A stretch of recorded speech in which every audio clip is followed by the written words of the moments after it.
Hi friends, welcome to Rithya vibe. இன்றைக்கி நம்ம சேமியா உப்புமா தான் பண்ண போகிறோம். எப்படி பண்ணுறதுன்னு பார்க்கலாம். அதுக்கு ஃபஸ்ட்டு சேமியாவை லைட்டாக ரோஸ்ட் பண்ணி எடுத்து வச்சுக்கோங்க. அதே பேனில் ஆயில் ஊற்றிக்கோங்க. ஆயில் சூடானதும் கடுகு போட்டுக்கலாம். வெங்காயம் சேர்த்துக்கலாம். அது கூடவே 3 வரமிளகா சேர்த்துருக்கேன். கொஞ்சம் கருவேப்பிலை சேர்த்துக்கோங்க. நல்லா வதக்கிக்கோங்க. வெங்காயம் ரொம்ப வதங்க தேவையில்லை, லைட்டாக டிரான்ஸ்பரண்ட் ஆனாவே போதும்.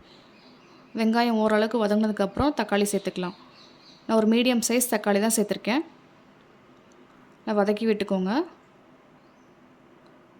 தக்காளி நல்லா வதங்கினதுக்கப்புறம் நம்ம தண்ணி சேர்த்துக்கலாம்.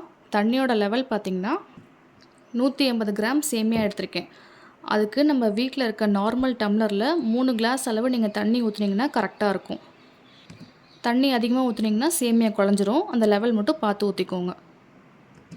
மஞ்சத்தூள் ஆப்ஷனல் தான், நீங்கள் போடுறதுனா போட்டுக்கோங்க. தேவையான அளவு உப்பு போட்டுக்கோங்க. தண்ணி கொதிச்சதும் நம்ம வச்சுருக்க சேமியாவை அது கூட சேர்த்துக்கலாம். நல்லா கிளறி விட்டுக்கோங்க. நல்லா கிளறி விட்டதுக்கப்புறம் வேகிறதுக்காக ஒரு 4-5 நிமிஷம் க்ளோஸ் பண்ணி வச்சுக்கோங்க.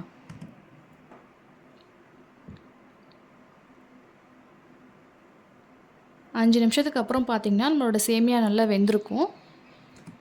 மீடியம் ஃப்ளேமில் வச்சுக்கிட்டு நல்லா கிளறி விட்டுக்கோங்க. அவ்வளோதாங்க, நம்மளோட சேமியா ரெடி ஆயிடுச்சு. பாருங்கள், நல்லா உதிரி உதிரியாக வந்திருக்கு. இந்த மாதிரி ஈஸி ரெசிபிக்கு நம்ம சேனலை ஃபாலோ பண்ணிக்கோங்க. மறக்காமல் சப்ஸ்கிரைப் பண்ணிக்கோங்க.